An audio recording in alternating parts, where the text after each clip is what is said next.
Hi friends, welcome to எஸ்மா சமையல். இன்றைக்கி நம்ம வீடியோவில் பார்க்க போகிற ரெசிபி என்னென்னா, ஒரு சூப்பரான ஹெல்த்தியான ஸ்நாக்ஸ் ரெசிபி தாங்க பார்க்க போகிறோம். பூரண கொழுக்கட்டை. இது எல்லார் வீட்லேயும் செய்வாங்க. இருந்தாலும் என்னோடய மெத்தடில் நான் உங்களுக்கு இன்றைக்கி சொல்லி தரத்துக்கு முன்னாடி, நீங்கள் இது வரைக்கும் நம்ம சேனலை சப்ஸ்கிரைப் பண்ணலைன்னா சப்ஸ்கிரைப் பண்ணிவிட்டு பக்கத்தில் இருக்க பெல் ஐக்கானை கிளிக் பண்ணிவிட்டு ஆள் கொடுத்துருங்க.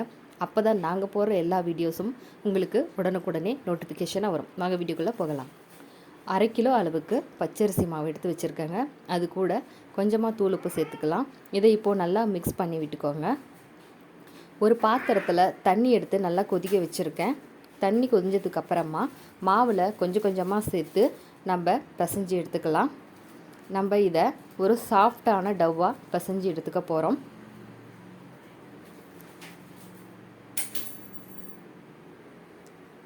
இதை நல்லா இப்போ பிசைஞ்சு வச்சதுக்கப்புறமா பேனில் நான் 100 கிராம் அளவுக்கு கருப்பு எள்ளு சேர்த்துருக்கேன். கூடவே 100 கிராம் அளவுக்கு நடக்கலை சேர்த்துக்கலாம். இதை ரெண்டையும் ட்ரை ரோஸ்ட்டை செஞ்சுக்கலாம். எந்த அளவுக்கு ரோஸ்ட் ஆகணும்னா, கருப்பு எள்ளு படப்படன்னு பொரியிற வரைக்கும் நம்ம ட்ரை ரோஸ்ட் பண்ணிவிட்டு ஒரு பாத்திரத்தில் மாற்றி வச்சுக்க போகிறோம். அதுக்கு முன்னாடி ஒரு கைப்பிடி அளவுக்கு மட்டும் பொட்டுக்கடலை சேர்த்துக்கலாம். பொட்டுக்கடலை நம்ம எதுக்காக சேர்த்துறோம் அப்படின்னா, பூரணம் நல்லா ஒரு பைண்டிங் கிடைக்கணும் அப்படிங்கிறதுக்காக தாங்க. வேணான்னா ஸ்கிப் பண்ணிக்கோங்க. இது நல்லா ஆறுனதுக்கு அப்புறமா மிக்சியில் போட்டு பொடி பண்ணி எடுத்து வச்சுக்கலாம். ஒரு 5-6 ஏலக்காயை 3 ஸ்பூன் அளவுக்கு சர்க்கரை சேர்த்து நல்லா பொடிச்சு எடுத்து வச்சுருக்கேன். 1/2 கிலோ மாவுக்கு 1/2 கிலோ அப்படிங்கிற அளவுக்கு வெல்லம் எடுத்து வச்சுருக்கேன். இப்போது கடாயில் 2 டேபிள் ஸ்பூன் அளவுக்கு நெய் விட்டுருக்கேன். அதில் 2 தேங்காய் துருவி வச்சுருக்கேன். அதையும் சேர்த்துக்கலாம். தேங்காயை கொஞ்சம் நேரம் நெய்யிலே நல்லா வறுத்து விடுங்க. நெய்யில் வறுக்கும்போது தேங்காய் நல்லா ஒரு ஃப்ளேவர் சூப்பராக இருக்கும். இது இப்போது நல்லா கொஞ்சம் நேரம் வறுபட்டதுக்கு அப்புறமா நம்ம பொடிச்சு வச்ச வெல்லத்தை சேர்த்துக்கலாம். நான் இன்றைக்கி வெல்லத்தை இடித்து தான் சேர்த்துருக்கேன். உங்களுக்கு வேண்டும்னா வெல்லத்தை மிக்சியில் போட்டு ஒரு அடி அடிச்சுட்டு சேர்த்துக்கோங்க. அப்போ இன்னமும் கூட கொஞ்சம் சீக்கிரமாக உங்களுக்கு கரைஞ்சி வரும். தேங்காயும் வெல்லத்தையும் நல்லா மிக்ஸ் பண்ணி விட்டுக்கலாம். இந்த ஸ்டேஜில் நம்ம அடுப்பை மீடியம் ஃப்ளேமில் வச்சுக்கலாம். இது கூட நம்ம பொடிச்சு வச்ச ஏலக்காய் பொடியும் சேர்த்துக்கலாம். இது 3ஐயும் கொஞ்சம் நேரம் நல்லா மிக்ஸ் பண்ணி விடுங்க.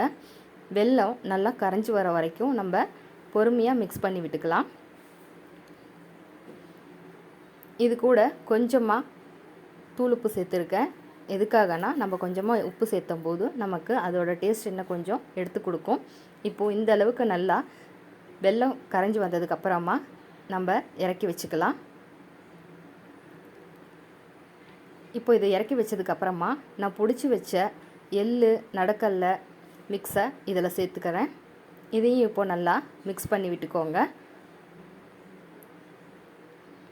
இது ஒரு பக்கம் இருக்கட்டும். இப்போது நம்ம பிசைஞ்சு வச்ச மாவு சூப்பராக ரெடி ஆகிடுச்சுங்க. இதை இப்போது ஒரு பிளேட்டில் எண்ணெய் தடவிட்டு நம்ம எப்பயும் போல் கொழுக்கட்டைக்கு தட்டுற மாதிரி தட்டிக்கலாம். உங்களுக்கு தேவைப்பட்ட வாழை இலை அல்லது ஒரு பிளாஸ்டிக் கவரில் கூட நீங்கள் வச்சு தட்டிக்கோங்க. இந்த அளவுக்கு தட்டினதுக்கு அப்புறமா நான் பூரணத்தை உருண்டை பிடிச்சி வச்சுருக்கேங்க. அதை இதில் சேர்த்துட்டு இன்றைக்கி ஒரு மோதகம் அளவுக்கு நம்ம செய்ய போகிறோம். இந்த மாதிரி மோதகம் செஞ்சு வச்சுருக்கேன். நம்ம இது போல் என்னென்ன டிசைன்ஸ் தேவையோ அந்த மாதிரி தட்டிக்கலாம். இப்போது இந்த மாதிரி ஒரு டிசைன்ஸில் நான் தட்ட போகிறேன். இதையும் ரெடி பண்ணிக்கோங்க. ஒரே டிசைனில் செய்கிறத விட 2-3 டிசைனாக நம்ம செஞ்சு கொடுத்தோம்னா குழந்தைங்க ரொம்ப விரும்பி சாப்பிடுவாங்க. அதுக்காக தான் இன்றைக்கி ஒரு 2-3 டிசைனில் நான் செஞ்சுருக்கேன். இதுக்கப்புறமா ஒரு ரவுண்ட் ஷேப்பில் கூட பண்ணி வச்சுருக்கேங்க. பாருங்கள், இந்த மாதிரி 3 டிசைன்ஸில் நான் இன்றைக்கி பண்ணியிருக்கேன். இப்போது இதை இட்லி கொப்பரையில் ஒரு 15 நிமிஷம் மட்டும் நல்லா வேக வச்சு எடுத்து வச்சாச்சு. நம்மளோட கொழுக்கட்டை சூப்பராக ரெடி ஆகிடுச்சுங்க. சாப்பிட்றதுக்கு ரொம்பவே டேஸ்ட்டாக இருந்துச்சு. நீங்களும் ட்ரை பண்ணிவிட்டு உங்களோட கமெண்ட்ஸை ஷேர் பண்ணுங்கள்.